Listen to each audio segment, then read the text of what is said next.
Nisy ohatranao ny safidy ny Sky One TV tonga soeto amin'ny fandarana face à face fatatsika isaky ny zoma amin'ny fotoana toy izao andraisantsika vahiny avy amin'ny sehatra samihafa sady resantsika lohahevitra maro loha ihany koa androany ny vahintsika dia i Tsilavina Ralaindimby manahoana tompoko. Salama ianao dia miaraba ny mpanaraka ny fandarana face à face eto amin'ny Sky One. Fanaovan-gazety, kolotsaina, politika izany rehetrarehetra izany dia ho resantsika eo daholo androany satria ny vahintsika androany dia olona mpandray anjara mavitrika misehatra maro samihafa sady mpanao gazety no mpandray anjara mavitrika misehatra ny kolotsaina, mpanao politika, mpandraharaha, mpanakanto mihitsy ihany koa be dia be mihitsy tsy fantako inona intsony ny sehatra tsy nandraisan'ny Tsilavina Ralaindimby anjara raha ohatra ka hoe esorina daholo zany rehetrarehetra zany ka tsy tazona fa tsy anankiray dia inona no tazominao? Kolotsaina serasera foana ihany nisy fa tsy dia nisy zavatra afaka ohatran'izay. Manao politika ihany koa zay nanangana ny fikambanana politika mahaolona zay ho resantsika rehefa avy eo ny fanaovan-gazety moa satria teo amin'ny sehatry ny fanaovan-gazety koa ny tena nahafantarinao tao amin'ny televiziona malagasy sy radio televiziona aloha televizion ihany no tena izy fa tamin'ny voalohany ianao nefa tsy mpanao gazety rehefa vita amin'ny fianarana. Ny fianarana natao zany masahana ny asa rehetra atao amin'ny anatin'ny station na televizion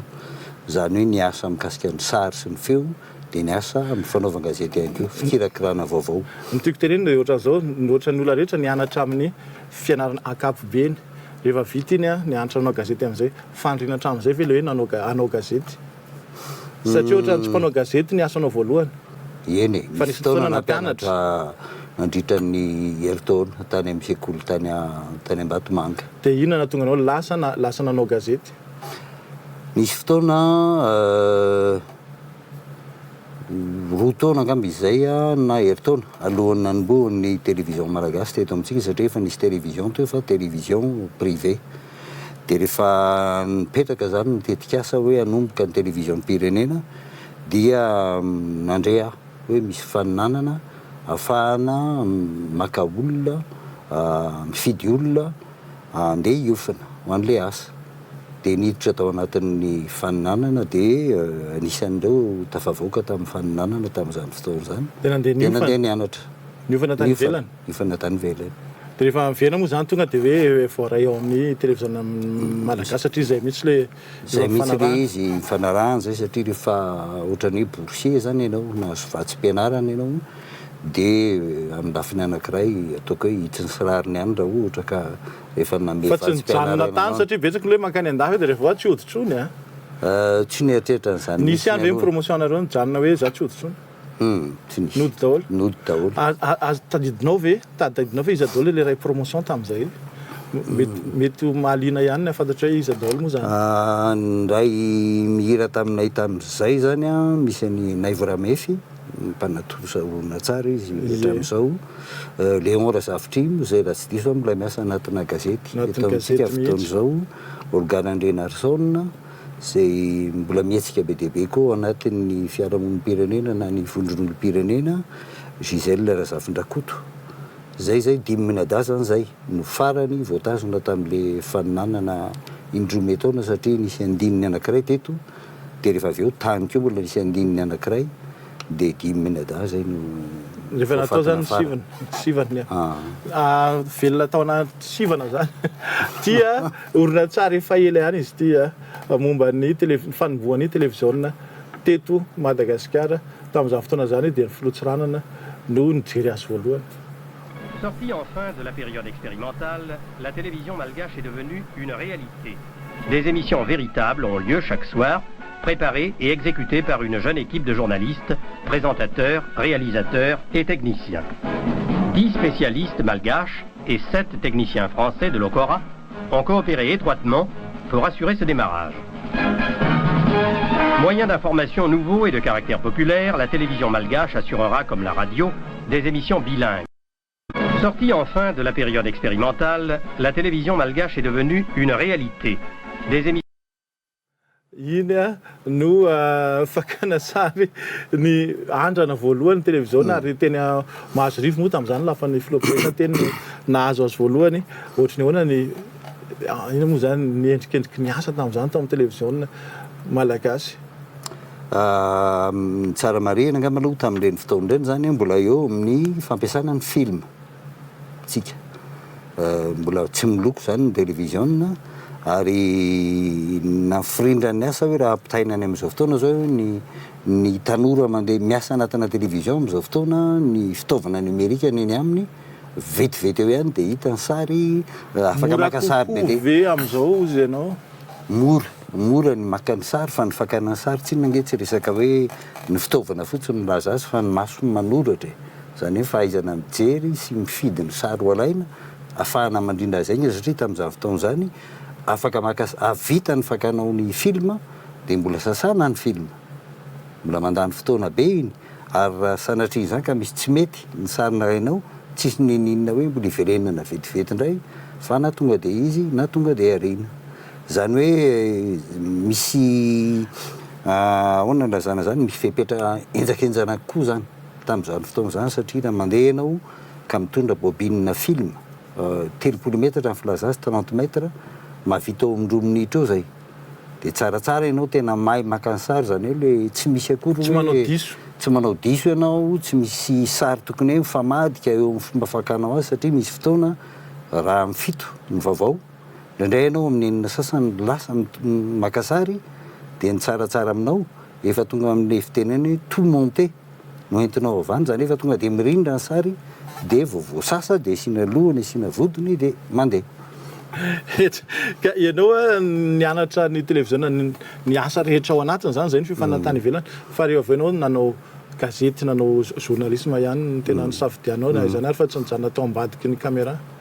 Tany am-piangana aloha zany ny fototra ny tena niorenan'ny asako dia le atsondrareo hoe JRI amin'izao fotoana, journaliste reporter d'image. Dia taty aoriana nanolotra ny vaovao mihitsy, satria nanao vaovao amin'ny fanatanjahantena nandritra ny fotoana lavalava, dia ny vaovao mahazatra ireny ihany koa zany nandritra ny fotoana hafa rehefa avy eo. Miresaka hoe vaovao fanatanjahantena anao dia tiako koa zao misy tontantsary ve ny filazan'izany baolina kitra teo Mahamasina, ahitantsika ny ambiance ny baolina teo Mahamasina tamin'izany, mbola tsisy gradin, mbola tsisy an'ireny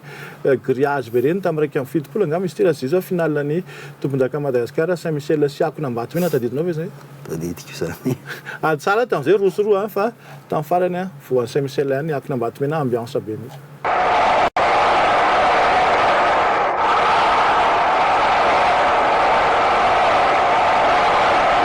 Grand Massonu, quand à la suite d'un corner à la Rémoise, Végé, encore lui, surprit au ras du poteau le portier de Tsilavina.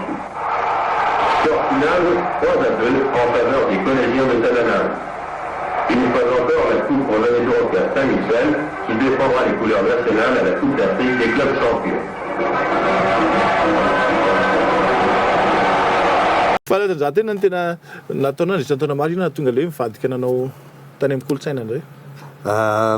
Teo fanatanjahantena aloha zany mahita an'ireny fa ny fotoana tena hitako hoe tena nanana lanja be dia be teo amin'le fiainana tao anatin'ny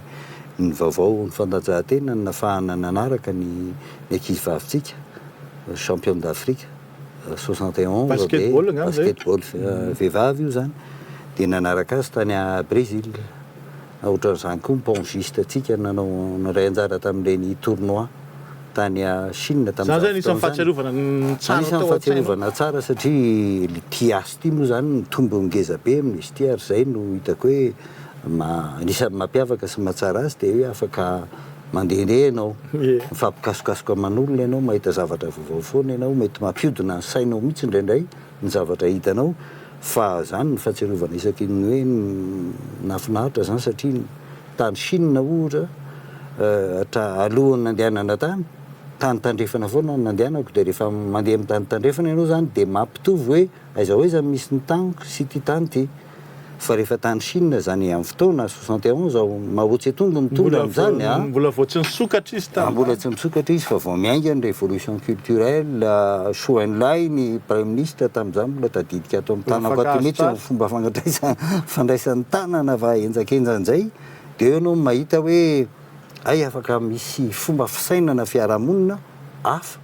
noho ny tany amin'ny tandrefana. nazatra za aloha zany fandehanako tany Chine tena nampiova zavatra be deaibe tao anatin'ny fisainako fijerinao fijeriko fiarahamonina amin'ny fiarahamonina sy ny fipetraky n'izay mety hoe eritreritra rehetra adihevitra mipetraka mba fiarahamonina zany satria za manokana tany any no nahita ny boky kely menamena amin'ny Mao iny de rehefa miverina taty nisy fotoana koa nisy boky kely menamena zay taty amintsika taty amintsika taty aoriana taty aoriana misy ifandraisany ve mety hisy ifandraisany satria fotoana reny tsy natao anatin'le rivotra politika maneran-tany ao anatin'ny hoe tolom-panafahan'le tany izay nihevitra ny tenany ary tena marina tokoa moa zany voatsindry tao anatin'ny tantara ho resantsika ny resaka politika rehefa avy eo fa aloha tsika hijanona amin'ny resaka fanaovana gazety any aloha ianao zao ny tantarany hoe fahatsiarovana tsara nisy fahatsiarovana ratsy ve tsy de nisy loatra aloha tao anatin'le asa satria le asa tianao fa misy fotoana manana fahatsiarovana ratsy any ianao noho ny ohatra hoe rehefa mijery hoe tena miady ny ohatra tamin'ny sport zany hoe tena niady hatramin'ny farany le mpanao fandanjahantena malagasy fa mifanena mafy noho izy de tena mangidy be kaiza ohatra nitadidiko anankiray zao ohatra tamin'ny ny tany Brésil aloha tany aloha de efa mazava hoe tsy ho tafitsika satria tena kelytsika tompondakany Afrika fa rehefa teo amin'ny eratany eratanytsika fanena amina olona 2 metatra mahery ianao tsisy dinika fa taty efa nisy lehibehibe ihany ny mpanao basket lehilahy malagasy niona tamin'ny Soudan tadidiko tery be le score efa hatramin'ny farany fananjehana fa tena narariovana kely zany torovana kely no avy eo hoe voneny ny tena kanefa zay miasanao mapita ie tsika ampanao fampitahana ihany amin'ny mpanao gazety tamin'izany sy amin'izao nefa za hoe sao de azo atao ve zany sarotra angamba mampitahan'le izy fa rehefa le zavatra le toerana misy ny firotoroton'le ainao manjery amin'izao fotoana zany tena miteraka olana be ho atsika satria tamin'izany arak'izay resaka anao zay hoe tamin'izany fotoana zany rotaona ianao mifana amin'le asa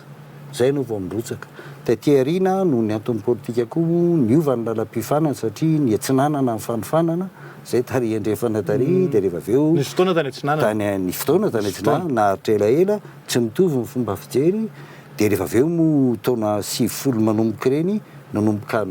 va am'izay le tontolon'ny ainao manjery teto amintsika mitombony isan'le foibe fa tsy naharaka ny fanofanana ny olona matetika hoe mbola tsisy fiofana tonga de nirotsaka avy hatrany tonga de velafana de mirotsaka tsehatra de rehefa avy eo traikefa mandefa ny traikefa tsara fa mila fototra ihany ny traikefa nahoana mila foana ary io zany eto amintsika amin'izao fotoana fieritreretako azy io ny sehatra ngeza be tokony ho eritreretiny ny rehetrarehetra zay manana inony ty orinasa anahy manjery hoe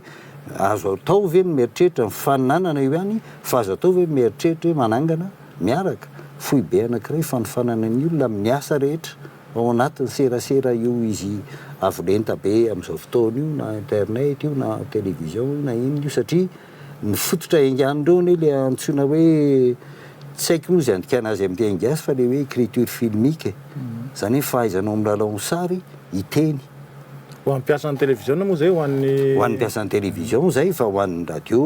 ny antsoratra koa aza ny atsoratra tombona daholo foana tombona daholo foana hoe ahoana ny fomba fanoratana azy io tantaraina anitona ny olona tsy ho veriny tena votoatiny sy ny sisa fa io zany everiko hoe ngeza be satria raiso tsara fotsiny fa raha mampiasa n'ireo teknôlôzia avolenta ireo tsika amin'izao fotoana ireo hoe azotsika ampiasaina amin'ny zavatra be deaibe na ho an'ny fahasalamana na ho an'ny fambolena zany hoe misy fanamby ngeza be amin'ny fametrahana vontoatin'ireo fantson'ireo zany satria ireo fantson'ireo rehefa tsy manao azy atao ao anatintsika dinina moa zavatra iseo ny avy any anatiny avy any velany eny de eo ihany zany hoe fotokevitra sy ny kolotsaina rehetra avy any velany any ray zany noentsika mbola hitadiny vahaolana eto amintsika misy tena zavatra ngeza be tokony atao amin'ireo fantsona vaovao tonga ireo fanofanana ny olona amin'ny fifehezana azy de eritreritra am'izay votoantiny ho atao satria hoana mana fahasalamana na inona amin'izao fotoana ianao raha ndeha hijery tobo lavitra be mandeha tomobile ianao lany lasantsy ratsy ny lalana misy fotoana tsy atongavana any fa raha liaison amin'ny internet zany hoe roy amin'ny alalan'ny ireo teknôlôzia ireo napetraka ao ka misy any atorana azonao apetraka ny toromarika rehetra hoe zao ny fanaovana aty zao fanaovana aty. Hitanao tsapanao hoe tsy ampy zany ny voatoanton-javatra atolotra vita avy eto Madagasikara. Ao anatin'ny ireo fantsona amin'ny internet iny tsy ampy. Na amin'ny serasera tsotra na tsy voatena internet na ny télévision na ny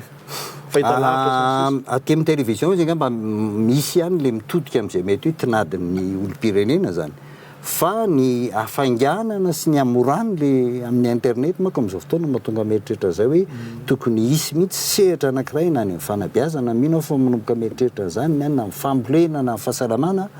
tena misy famoronana ny votoatiny arakaraky ny politika pahasalamana na mpambolena zay atao dia reny mijereny olona any Afrika nefa manomboka zany.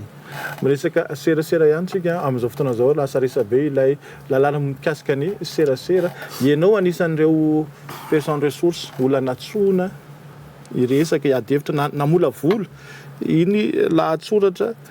ny lalàna ny serasera. Tamin'izay fotoana zay 2024 nisy zavatra niteneninao tamin'ny gazety niteneninao hoe ny io lalàna ny serasera io dia tokony ampivoatra ny asan'ny serasera ny kôdy. Mbola zay foana ve ny ao an-tsainao ary ilay lalàna vaovao izay vao lanina teo ary niteraka resabe ve manaja an'io zavatra niteneninao hoe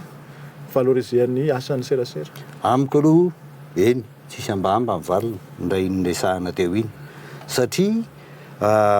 zay zany sara aminay zany zao tany amin'ny taona 7 valombienipolo nanomboka nanao an'io asa io dia eritrereto tsara fa ao anatin'ny lalàna ny Madagasikara amin'ny asa mbola tsy nisy mihitsy hatramin'ny natongavana io kôdy io ny famaritana mazava hoe inona ty asa ty ohatra hoe caméraman ohatra hoe zao sy zao ny dikan'izany raha iny resahana teo iny dia mazava be fa manomboka zao efa voafaritra ireo asa ireo ka raha hoe fanatsarana ny asan'ny olona anatin'ny serasera dia izaho hoe eny tanteraka satria misy sata mazava amin'izay zao ny olona ny tanora miditra ao anatin'io asa io ny ady-hevitra amin'ny lafiny hafa mety ho ravabe raha ohatra hoe hidirana fa za manao hoe amin'iny tsisy atsika fehezina ihany izy ka ny ady-hevitra ngia tsy voatena atao lavabe azy atao fohy azy atao lava ihany koa e amin'ilay lalàna ny serasera vaovao vakinao le izy fa azo iasana tsara ve io raha ny fahitanao azy sa inona ny tena hoe olana vitsivitsy ao anatiny na maromaro. Ny olana vitsivitsy angamba raha zay mahita azy no milaza hoe inona le izy satria zay mihitsy manko le izy azo isana ve le izy ozy ianao misy olona ve zao am'izao tsika amin'ny teny zao ao anatin'io asa io voasaka n'io kôdy io tsy misy atreto aloha eny izay zany dia raha mivaly teniny atreto azo isana io raha toa ka misy zavatra mety hoe manan'ingelona za ve moa isy olo tena ny filoham-pirenena fa laza izy efa misy sehatra azo edikevitra fa le izy tokony jerena manokana hoe ty le manahirana ary miady-hevitra anatina fahatoniana fa io ane tsy hoe raha mametraka fandaminana ny serasera eto amin'ny firenena ianao tsy fandaminana ho an'ny asa fanaovan-gazety fotsiny iny io fandaminana ho an'ny asa rehetra anatin'ny serasera ary ny antony voalohany ilana ny serasera tsy ho an'ny mpanao gazety fa hoe ahoana ny zavatra entinao amin'ny alalany serasera ampivoatra ny fiarahamonina ampazava ny ady-hevitra eto amin'ny fiarahamonina. Hotoizantsika any resaka amin'ny Tsilavina Ralaindimby rehefa avy eo resaka kolontsaintsika resaka politika fa zany rehetrarehetra zany dia ohatrana ny fakandrivotra.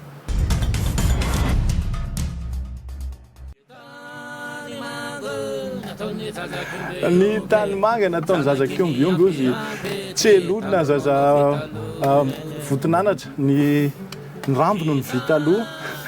marina no alefako izay hira zay dia ho fatatsika ny antony rehefa avy eo fa misaotra andreo aloha mbola manaraka hatrany Sky One TV fandarana fasafaso vaintsika dia Tsilavina Ralaindimby iny hira iny hiran'ny tselolona tany manga ianao no namorona azy nanoratra ny tonona satria ianao amin'ny lafin'ny kolotsaina zao no resantsika lafin'ny kolotsaina koa ianao dia ohatran'le teo aloha teo ihany nidiranao daholo ny lohahevitra rehetra amin'ny kolotsaina sady mpamorokira ianao mpamorona tononkalo mpanotosa sary mihetsika mpikarakara fampisehoana maro be mihitsy koa sehatra ray fanao ihany eny sehatra ray fa le sehatra maro le taranja maro anaty zany idiranao takasary efa nanao fampiratiana mihitsy ny koa raha tsy diso dia ohatrany manodidina ny hira ihany te ively amin'le resaka tamin'ny voalohany hoe raha sorona daholo indray reo ka taranja ray sisa ny tazomina dia inona indray ny taranja ho tazominao anaty le kolotsaina sary sary fa ny hira aloha ny tena nafantarina anao satria namorokiry ianao namorona ny tamin'ny iny namorona ny ramano be galona ihany koa namorona hira maromaro zay nireny tarika ramano be galona apitapitao resantsika iny zary avy eo raha matokely bakoly zay nireny Donny fa iny zao tsy takotsomo iny zao aiza zao ny hira iny zao mahay tao amin'ny RNM ave izy tamin'ny 7 sa hoana izy manao teza ty anao antsoava izy zay mbola manana niny rona peo iny ange azafady raha matokely bakoly fa tadiavany Tsilavina Ralaindimby zany tena mitady anazy ny tena marina fa na le tony hira raha tsy hitanetsony nefa nafinaritra le izy tena anisany hira nanamarika mihitsy ho andreo zay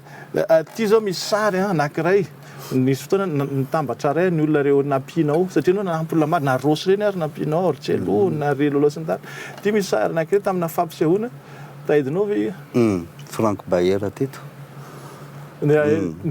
tselona sy lolo zao teo tselona sy rosy ty zao le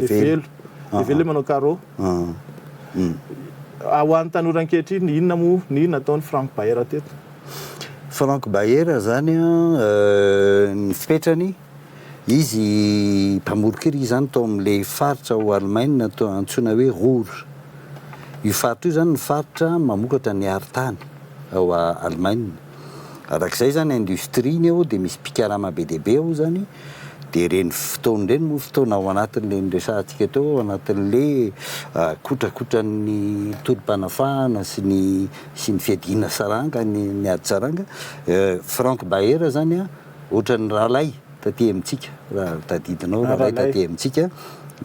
rahalay tamin'ny fitopolo moa zany izy ny tena nalazy izy maro Frank Baera zany ohatran'ireny manao hira pitolomany ireny dia izay ny natongavany anisan'ny natongavany taty moa zany ampahafantatra ny hirany fa teo koa dia efa nanomana ny dian'ireo le artiste ohatran'ireo Rosy Mandritselo nakany Allemagne fa zay ny natongavany taty dia misy hirany zany navadika teny malagasy ino hira io inona moa ny lohatenin'izay ohatran'ny hoe midina avy any an-davarangana fa aza mitazatazana fotsiny mandray sanjara zany amin'ny fiainam-pirenena fa aza mijery fotsiny ho andreo zay mety tsy mahafantatra hoe fa iza ary zany hira raha maniky be galona zany dia ty le hira ka ny tany ramano dia tany sanatany tam'zany mbola feno sanatany raha mahany be galona ny ireny lolo sy ny tariny fa ny tena vokatra nataonao ary atsarovany olonao hatramin'izao dia ity diska ity ty izy ty ampitapitao asisika azo midoroboka ray zany nahitanao an'izao za manana tahiry marika kapila za manana marika valina be Tsilavina Ralaindimby satria na izy raha tsy manana tsony tsy manana efa nohany ny karadraka ihany le izy fa mbola mandeha tsara iny ampitapitao ataoko tsara mihitsy aloha ny fasy ampitapitao dia fasy be isika le misy le tsika tsy mila famangatsika fa le fasy no alefako ampitapitao ary zay mety tsy mahafantatra hoe fa ina zany ira ampitapitao zany alefasy geza lala izy tsisy sary fa feo fotsiny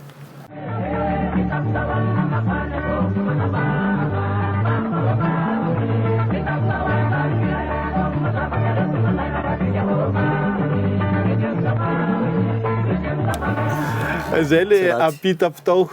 ao anatin'ity tiako marihana fotsiny amin'izy ty zavatra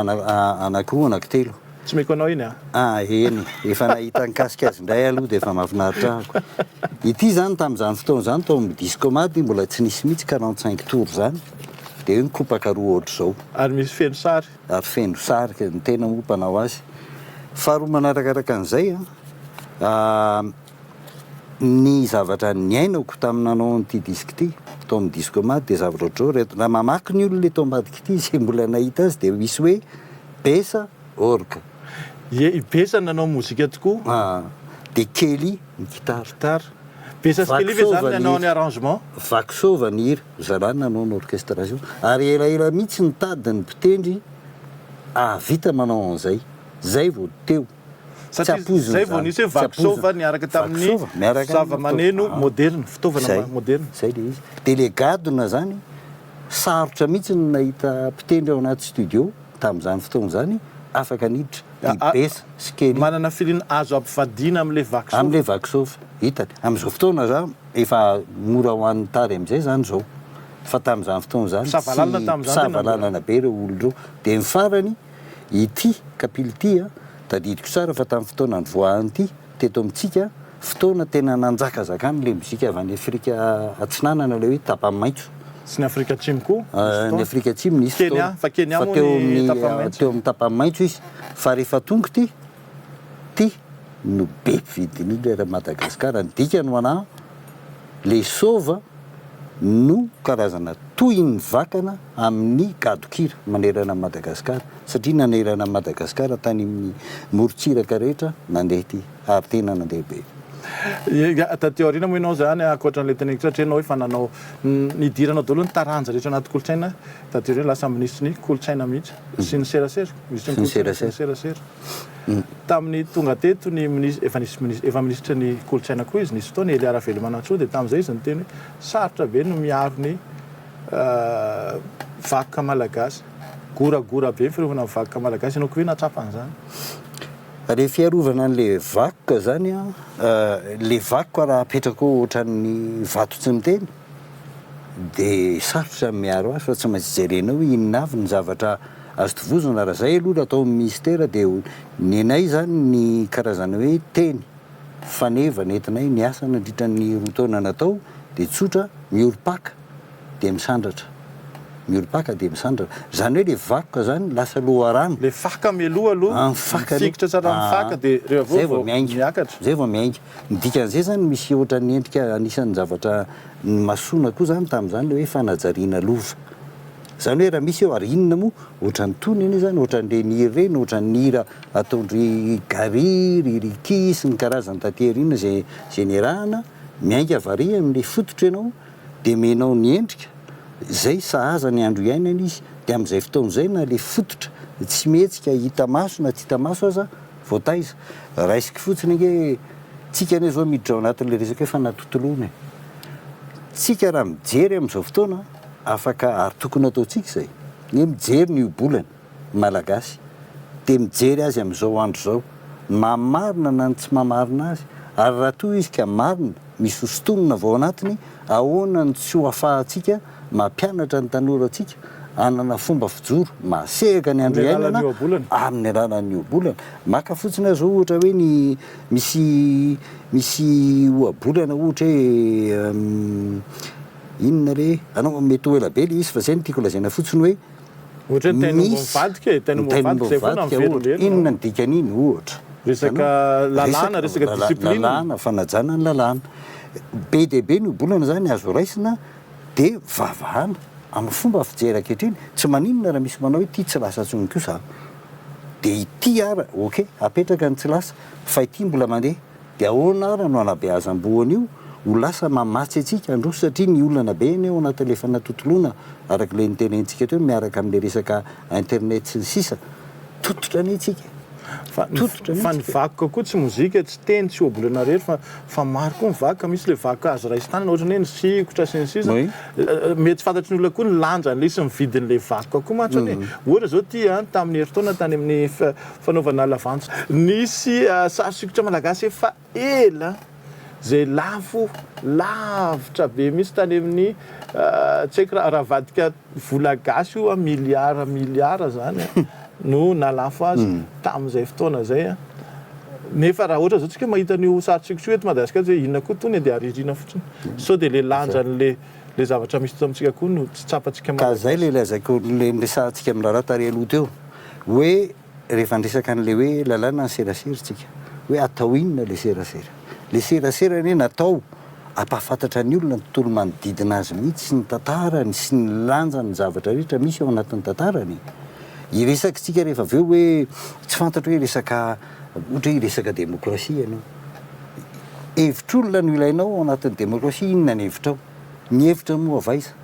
avy amin'ny zavatra ny anarana sy ny zavatra fantatra ny hevitra ka raha tsy misy fitaovana mampafantatra bebe koa ny olona raha tsy misy fitaovana mampiady hevitra ny olona mampanakarena ny hevitry ny olona inona ny dikan'le hoe misafidy izy rehefa aveo misafidy miainga amin'inona izy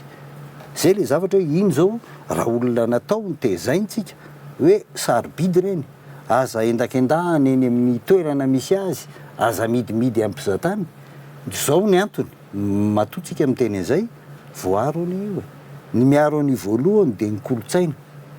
ny miaro ny lovantsika voalohany dia ny kolotsaina isika zany aloha voalohany zany ka isika zao fa tsy andro vahinona hoe fanampiana avy any velany indray hoe tsy miovolo zay iarovana ny kolotsainay na iarovana ny vakanay tsisy vahiny ianao zavatra eto Madagasikara zany ka ny tombontsoa anao ninona sehatra resahana alao tsy miesona amin'izay lafin'izay tsisy olona tonga eto hoe hiara-miasa amintsika miara-miasa izy fa ny tombontsoa ny voalohany atongavany eto fa tsy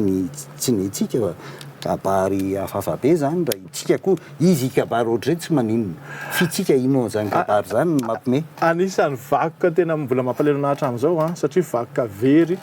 dia ny tao amin'ny radio nationale malagasy tamin'ny sivy nidorana radio nationale malagasy zay tao daholo ny diska ny oronan-peo zay tsy fahita intsony mandrakizay eto ambonin'ny tany fa rehefa may izy dia tsy miverina intsony maro be izy tao ary ty zao ny sary tamin'izany nandorana azy tsy haiko taizinao tamin'io moa zany tamin'ny 9 janoary io taiza hoaizanao eto tany tety any anao tamin'io ina fihetseham-ponao tamin'izay nahitan'io ny alo fanimbana fananam-bahoaka amiko dia eloka be vavy na ahoana anao niza manao azy niza ninona antony fananam-bahoaka daholo zany mijery aminao hoe amin'ny arabe re mahita amin'izao fotoana reny le fiarovana amin'ny arabe reny misy manapaka tena mitondra si elektrika mihitsy dia manapaka satria vy zany hoe misy zavatra amiclao nefa le izy dia amidy 200 e zay le izy ka eo zany za manao hoe reny fotoana reny fotoana tena napotika ny sotoavina rehetra sy ny famarany fisainana rehetra teo amintsika malagasy ary mbola mitondra ny taketran'izany tsika amin'izao fotoana satria nitetezana ne raha tapaka fa napoka rehefa manambola ianao amboarinao nitetezana vita fa ny ato rehefa potika mandritra ny amataonany lavalava ihany fotoana rena anazy zay teto matetika ka zay nataoko ny hoe mbola hidirantsika lala moa zay rehefa rehefa miresaka politika isika fa misy fotoana ohatra ny hoe aza manadala ntsony nareo miaramila nareo mpiasa mielato aza miasa ntsony manapotika toetsaina ihany ary tsy miverina vetivety tsy miverina vetivety satria ao anatin'le saritaka le samy maka ho azy dia mieritreritra fa rehefa mahita ho azy izy dia efa mety ho anazy zany zay dia tsisy tsony le eritreritra hoe fiarahamoniny ty verina amin'le RNM ihany fa may le RNM mahita ao daholo mivakoka zay sarobidy tsy hitanono tateorina trongisina misy le RNM io zao nefarany io tsisy nina tsony amin'ny RNM zao say enao moa tamin'ny nanomboan'ity fandarantsy ny teny anao fa ina moa zao ny io izy zao amiko tena hoe tena tsy maintsy trongisina ve le izy mahinona raha nisy politika hoe narenina ka zao aloha patrimoine koa marina zany fa amin'ny fotoana ohatran'ireny ny fahasombany raha anarina anankiray ianao aloha manavao toy zay manarina ny fapotika be ny lafin'ny teknika zay zany manaiky tsara hoe eo amin'ny lafiny ara-tantara mety le fihetseham-po zany fihetseham-po mazava loatra fa na le sary sikotra atao anatin'le anina iny matavely iny reny zany rehefa ohatra raha tsy zay hoareniny io satria misy zavatra be deabe any raisika fotsiny ino ny radio ny resahantsika fa amin'ny heritaona ne 10 taona ny oenan'ny televiziona malagasy misy zavatra be deabe tokony hoeritreretina ao anatin'izay hoe inona nitsangam-bato amin'izany ngamba ao anatin'izay izy mety azo eritreretina ny arenany miaraka amin'ny RNM ho atsika ho fahatsiarovana ity ny fitantarana niny tamin'ny nanamboarana niny tranony RNM iny zay tahiry tsary nataon'ny FLA ho resantsika ny FLA rehefa aveo 400 tonnes d'acier, 600 tonnes de ciment, 40 000 briques, 20 000 parpaings, tels sont les matériaux composant la nouvelle maison de la radio, édifiée à Anous grâce au fonds d'aide et de coopération de la République française. Grâce à cette belle réalisation technique, qui est dotée d'un équipement ultramoderne, la voix de Madagascar peut se faire entendre sur 2 chaînes, en malgache et en français, à raison de 147 heures par semaine. Et Mais bientôt, une nouvelle station d'émission donnera à la radio malgache une portée intercontinentale. Iny no nanamboary tamin'ny fotoana namboarina ny radio national malagasy iny horonan-tsary iny niaraka tamin'ilay horonan-tsary momba ny télévision nationale dia avy eo amin'ny rakitry ny fla ina moa le fla satria ianao koa tena anisan'ny nitarika anazy io fanajariana alova amin'ny ainao manjery zany hoe ao zany a ny ireny le horonan-tsary tany taona 50 taloha be reny nisy fandaminana ny rahan'ny fikambanana io zany nitarika an'izy io zany niaraka tamin'ny fiarahana miasa frantsay ny na sy ny raharaham-bahiny frantsay nanomboka tany amin'ny fotoana ny andro ny Elira Jonarson zany nanomboka daholo zany ny horonan-tsary taloha rehetra dia avadika numerika le ny tena marina izy zany efa atao amin'ny cinémédia izy fa be dia be ny efa simba satria le horonan-tsary rehefa ela ny ela dia ohatran'ny mamorona vinaigre zay dia mindraikitra dia efa veloma tsisy ohatran'ireny tenenina teo hoe any dia tsy hita intsony dia napetraka izay dia natao zany a ny atao amin'io fobe io dia nanadio n'ireny film rehetra ireny dia rehefa avy eo namadika azy numerika dia amin'izao fotoana zany izy azo jerevana ohatran'izay vita amin'izay ohatra misy angamba nefa any amin'ny 10,000 metatra any angamba fa betsaka ny film tranainy taloha rehetrarehetra ireny zany zay tsy simba sy zay tsy mahay dia mbola misy apahana vakoka kely tao amin'ny TVM zay tany amin'ny toerana hafa no nisy azy fa tsy tatia nosy mba voavitra dia natao numérisation tsikelikely fanamarina any teneniko fa ilay horonan-tsary momba ny baolina kitra teo iny dia avy amin'ny sarymetsika ny totsainy Berté Andriamiarinosy momba ny tantarany baolina kitra malagasy le baolina kitra manontolo mihitsy ka manana horonan-tsary zay novokarana toizantsika ndresaka ary avy eo miaraka amin'ny Tsilavina Ralaindimby aorinany fakandrivotra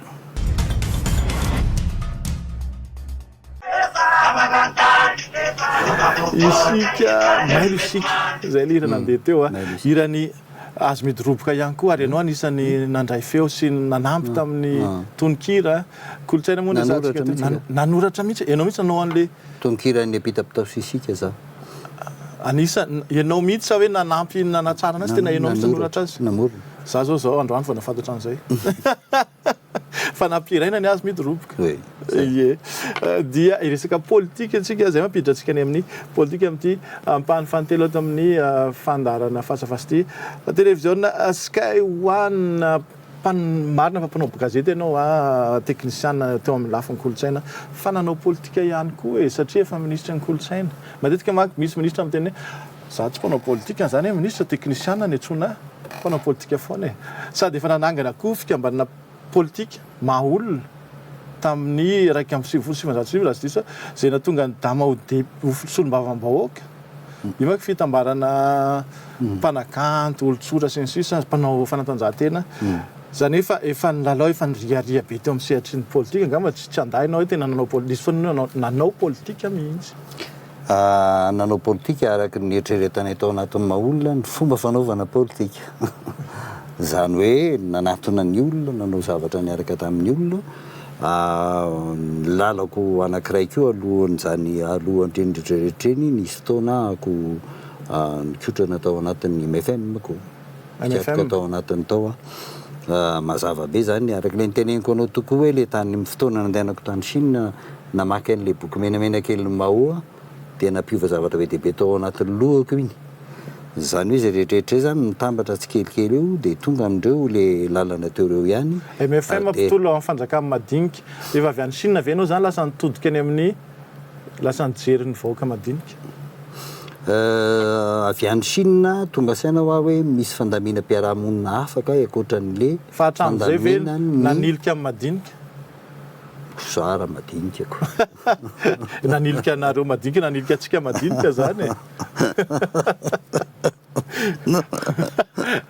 inona no lesona nitsoahanao tao amin'ny fandarovanao tao amin'ny sekoly politika MFM satria ny MFM sekoly politika mihitsy ny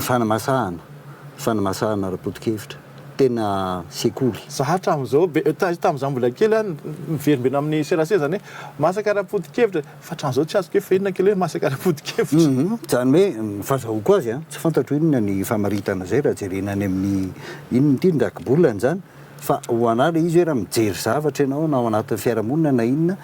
dia amin'ny lafiny maromaro no ijerenao azy ahafahanao mahita hoe aiza no eritreretinao fa ampivoaranao ny zavatra. Zay le izy. Zay le fijery ara-podikevitra zany. Misy an'izay ohatran'ny fanazara-tsainy zay foana zany hoe jereo ty, jereo izy avy ato, jereo ty, jereo izy avy ato dia inona fiandaniana tianao, inona ny lalana tianao izoro anao anatin'io dia inona ny lalanao. Zay le izy hoe zay mahasapitolomana azy angambany hoe miezaka manangana zay masaka ao anatin'ny saina ary io ninonina zavatra atao naiza toerana misy ny tena izay lovangezabe zay. Le hevitra aloha sy le tanjona tsara kanefa za anisan'ny mieritreritra fa ianao manadiso na manamary ny MFM dia anisan'ny tena nanimba amin'ny Madagasikara satria izy taorina 72 taorina 91 taorina ny etsika maro crise maro teto ohatrany hoe na inanazery na inanimba fa ohatrany sy dia tena inanangana loatra. Izy tsy nanangana aloha tsy efa eo amin'ny raha tsy efa tena manana ny fahefana feno amina firenena hoe ianao tsy hitanao inona ny hoe ka mahay mandrodana izy fa tsy mahay maka fahefana. Iza zao mahay mandrodana ny MFM fa tsy nahay naka fahefana. Efa niezaka naka ny fahefana tamin'ny alalan'ny fifidianana ny manandafy efa mba nirotsafa eneka maninona ko zay zany aloha mivaly teny tamin'iny fotoana iny tsy maninona zany tamin'ny roa taona lasa efatra amby folo sy sivinjato ianao efatra amby folo sy roa arivo dia namoaka an'ity lahatsotra ty hoe fanarenana zay nyresan'ny tribunal izy tamin'izay nisy hevitr'olona maromaro zany no tanterany tao resaky George Orwell Olson Thomas Piketty ary ny hevitra anao dia tamin'izay izy ny teny hoe misy hevitry Tsilavina Ralaindimby hoe oka zay ny fifandimbiasam-pahefana valikitsaka alternance vindicative. Inona tianao tenenina? Revanchard. Ny tiako lazaina amin'ilay izy zany a tsika tao anatin'izay 9-10 taona zay ny tantarantsika ny fandimidimby teo fitondrana 13 mpitondra 13 anakenina amin'ireo ihany no voafidim-bahoaka azonao ny atsasany zany eny an-dalambe na fanonganam-panjakana amin'ny vatana na fandamindamina samy mpanao politika tsy misy feom-bahoaka tena eny mihitsy zany ao anatin'ny atsasany manila ny fomba ny fanimbiasan'ny fahefana teto ary zao ny zavatra manahirana rehefa amin'ny alalan'ny herisetra sy ny fandonana elaela loatra ny fanimbiasan'ilay fahefana tsy maintsy misy ny lolopo tsy maintsy misy ny alahelo dia izay le fandimbiasam-pahefana valikitsaka resahako hoe okizay zay satria raha isaky ny fandimby zao ny fahefana sahirana zay tianao tenena ve oka zay ny fidinana an-dalambe ka oka zay ny fanonganam-panjakana zay ve ny tianao tenena? Ny fanonganam-panjakana aloha amiko dia efa tsy izy narovina efa niovako ianao zany inona rovina ako nilaza taminao hoe hanonga-panjakana MFM ako ay fanonga-panjakana nga ny MFM eny ary mialatsy fa aloha zany fifandimbiasam-pahefana amin'ny alalan'ny latrabato zay no izy fa mialohan zay mifandray demokratika raha zay ny lazana azy fa mialohan zay tsy zavatra ohatran'izay fotsiny izy fa zay le razaiko anao hoe misy asa be dia be atsika mpikirakira vaovao alohan zavatra rehetra zany manao an'izay ampazava ny sain'ny olona amin'ny fipetraky n'izany hoe raha pireneny zany ny tantara zany rehefa miteneny zany ako hoe le fandimbiasam-pahefana valikitsaka zao anie tonga le rehefa avy eo mifara manko tsy maintsy lamina ihany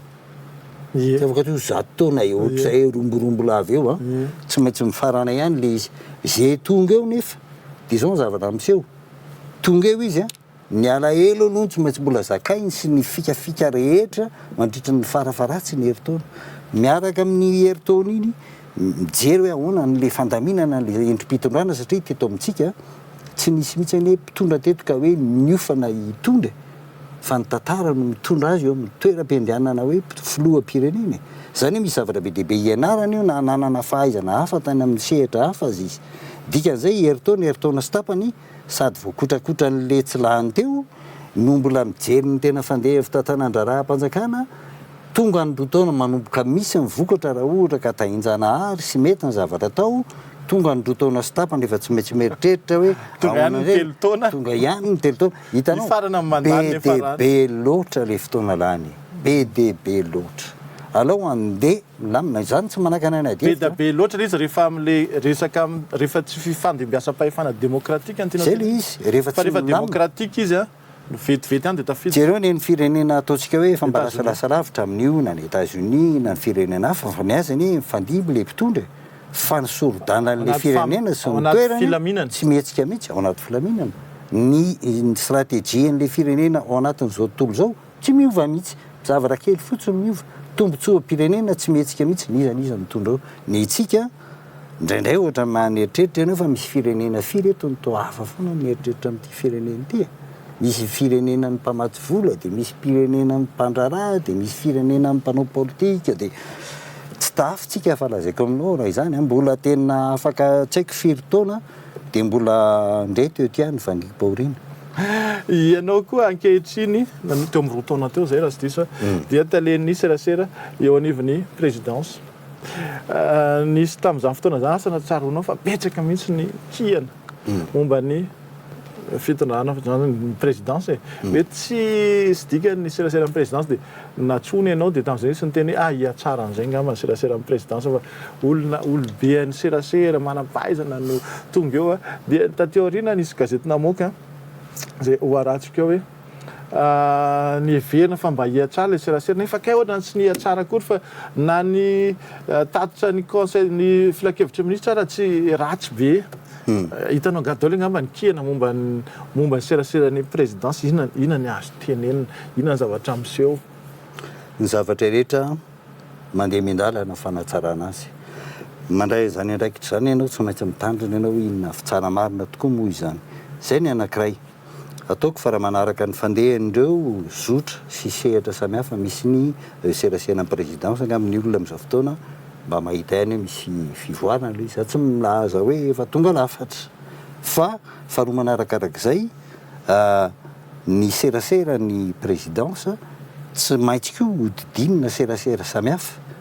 avy amin'ny gouvernement avy amin'ny ministère zay vao misy lanja le izy ary ny asan'le serasera ny présidence tsy hanao propagande ny présidence fa anazava ny foto-kevitra samihafa ao anatiny zany zany ataonay anatin'ny revue zany ataonay anatin'ny internet zany fa za manaiky hoe mbola be dia be ny zavatra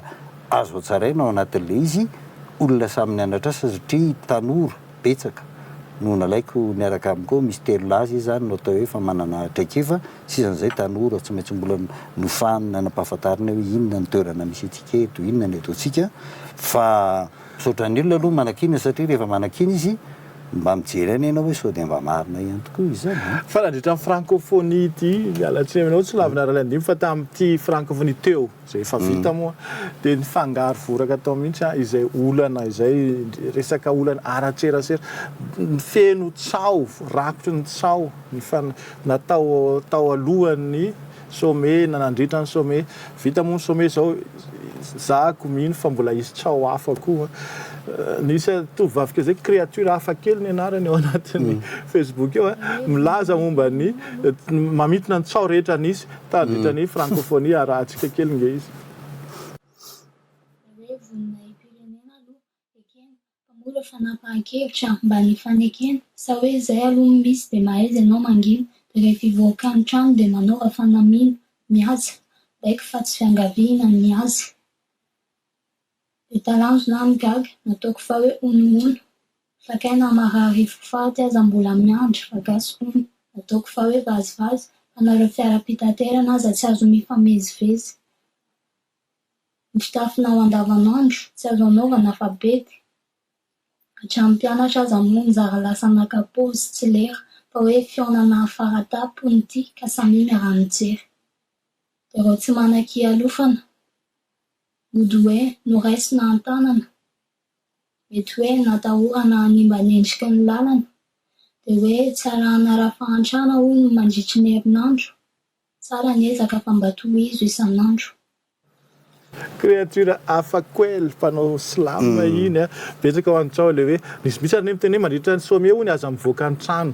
fa villemort tantanjo fa aloha mivahiny any mivezivezy tsy mahazo manao akanjo ratsy ny tenenindreo tsy mahazo manao kapa nisan'izany be da be mihitsy fa de fara moa ny fanjaka maroka tany Tsiravena zao de niaraka tamin'ny filompinena de niraisin'ny ben'ny tanàna razanak'olona de razanak'olona tamin'izay nanao kapa izy de faly be hoe misaotra anao ben'ny tanàna fa satria nisy mihitsy mouvement hoe andaontsika anao kapa daholo tous sans kapa capable nisy an'izany mihitsy tamin'izany fotoana zany ary samihafa be ny tao an-tsain'olona tamin'ity zao ohatra ny tiaka izy fa nisy fotoana koa izy any teny Ivato sary anankiray hafa zay ozy atsika eo nisy vahiny tsy nanao kapa indray nanao kapa moa zany ny raha sy diso gouvernement Nouveau Brunswick ty avy any Canada de tezitra na fa manizy manao kapa tsy mendrika atsika zany tsy tokony andeha amin'ny karapetra mena izy fa hoana tsy manaja atsika tsy azoko tsony hoe tokony anao kapa sa tsy anao kapa tsy fantako eo aloha io ny randi le tontolon'le serasera am'izao fotoana miaraka aminy zany reto antsoina hoe zotra réseaux sociaux reto zay ny elizy am'izao fotoana miditra anatina fotoana anankiray tsika ary zay lazaiko hoe tena misy fanampikeza be eo am'izao fotoana zany ianao raha manana clavier sy fifandraisana amin'ny internet de efa afaka miteny am'izao tontolo zao ianao hoe manoratra am'izao tontolo zay tianao resahana eo afaka manelitsao afaka milaza diso afaka milaza marina fa ny zavatra misy aloha de fantatra hoe nisy ihany teto hery politika zay niezaka mihitsy ny tsy ampisy an'le sommet tsy ampisy ny fivoriana samihafa reny na tsy ampisy mihitsy akory ny conférence des bailleurs zay mandeha am'izao fotoana de nisy moa izany de araka ny tenina teo io akory tsy hijanona satria mbola izay le fanaovana politika eto amintsika ka iresaka an'izay mihitsy tsika rehefa fa nareo koa nena izany ary ao amin'ny lafiny serasera tokony mba satria ohatrany misy banga le serasera tsisy miteny ary de ny zavaboary tsy tia zavatra banga de mitsofoka ny tsao rehefa tsisy miteny ohatrany hoe le resaka antenen'ny créature afakoely teo le resaka hoe ny 4000 nangonina de nalefa de tezitra lefa ino ty atao amin'ny fanjakana fa raha nytena izy hoe le hetsika ny ben'ny tanàna no nikarakareny raha antsika nge nisy lahatsora zay to amin'ny RFI dia Jean Gabriel Harrison zay filoha lefitra voalohany amin'ny ben'ny tanàna mihitsy no niteny hoe nalainay reny olona reny satria mila diovina ny tanàna izay mihitsy niteny amin'ny RFI io ary tsisy toerana ho any reny eto Antananarivo fa reny ny olona marginaux sensisa fa tokony mba nanazavany andreo inona marina ny lohany vodiny tamin'ireny ka tsy efa manazava moa izany fanrele izy avy any amin'ny fanjakana foibe ny fanenjehan'ny ny moa zany nitifitry ny olona voalohany eny fa le izy zay le lazaiko hoe mila misy andraikitra be deabe atsika mpikirakira vaovao anatin'io randi tsika zany tokony ho afaka manazava amin'ny olona hoe raha mandray feonanangeza be ohatrany naizany izy eto ambonin'ny tany ohatra zany hatrany Canada na taiza fametrahana tsika ohatra mondial Jeux olympiques à Londres Jeux olympiques tsy maintsy misy fepetra ravana amin'ny favela zay zavatra zay le izy ny SDF nangonina daholo fa indrindra ohatrany hoe misy maramila fa maninona navoaka ny fiarany fony vy sy ny sisa zay le lazaiko hoe ampahafantarin'ny olona ny zavatra misy maneran-tany fa eo tsika mifanina tsika zany hitako mihitsy hoe ny fampahafantaratsika fametrahantsika n'le vahoaka atsika ao anatin'le hoe fanatontoloana tsy ampy na amin'ny zavatra miseho maneran-tany tokony mahazo resahana fa tsy hoe tanitsika ny nosy fa ny atodohantsika tsy tokony ho nosy dikan'ireny misy zavatra anankitelo tamin'ity taon'ity zay tena ataoko hoe misy lanjangeza be voalohany aloha zany de le nafahantsika nanana n'le fanarahana tamin'ny FMI na de mamay be azy ny fepetra apetraky ny FMI fa zany moa mbola ady hevitra lava be indray raha ohatra hoe inona tsara moa FMI io inona fepetrapetra sy ny sisa fa nanampy iny faharoa manarakaraka an'izay fahavitana nreto le fiaonan'le resam-pireneny reto mametraka ny mihitsy amin'ny Madagasikara io izy amin'izay zao eo amin'ny toerany izy zao de ny fanny telo ny lehibe de ho hitantsika eo izy afaka roa telo andro hoe manahoana amin'izay fa vonoan'ny olona hiara-miasa amin'ny Madagasikara na ny ataontsika hoe le fampirarahantsika amin'ny fiaraha-miasa zany na ny tena mpampiasa volo zay mihitsy no resaka nataony ty gazety anankiray ty l'observateur hoe tamin'ny francophonie iny de samy manana ny tanjony ny tsiraidraй ny frantsay de anjery ny olony ny canadiana anjery ny homosexuel moa filaza de rajao ny rary mampianina filohampirenena de ny tanjony tamin'iny de nisy ny maropina moa zany marofamarina toerana zay ny tena tanjony tamin'iny vita amin'ny francophonie maro toerana ave zao ny fitondrana ankehitriny ataoko aloha fa vao maro toerana koa satria io ane jereo tsara fa am'izao zany tsika ne mazava ho an'ny olona hoe mandray an'ireny ianao raha tsy maro toerana ianao tsy afaka mandray an'ireny iny tsy afaka mandray an'iny ary tsy tonga ny olona ary tsy tonga ny olona raha ohatra hoe milangilana ny zavatra misy mifanao toy vakana ho any izy zay la zaiko hoe tokony isy foana zany le fotoana afahana miadevitra inona ny antony rehetrarehetra eny ataoko fa manamaro toerana indrindra ary vao maika manamaro toerana ny conférence ny mpiara-monibonantoka moa filazana azy sy mpamatsy vola any Paris manomboka amin'izao fotoana izao ireo zany a manamaro toerana reo satria miainga avy amindreo anie no afaka iainga le ferikarenao le izy anie na tiana tsy tiana any ny fototra le izy tenitsika izao hoe tsy tonga ny anatin'ny misy manao mandrangitra zany hoe tsy tonga ny anatin'ny vilian'ny olona ny vokatra tsisy tonga any anio raha tsy miakatra ny ferikareny ary raha tsy voatsinjara tsara miaraka reny fantatrao fa tamin'ny misy boky zay le petit futé guide ho an'ny mpizahatany dia tafiditra ao anatiny ianao Tsilavina Ralaindimby io izy ary mombamombanao petit futé 2016 io eny amin'ny sivifolo sy roa arivo ary mombanao aza lava no momba ny Zafy Albert momba ny Rajoelina lava kokoa mombanao raha ohatra oharina momba ny Michel Rakotosaona sy ny sisa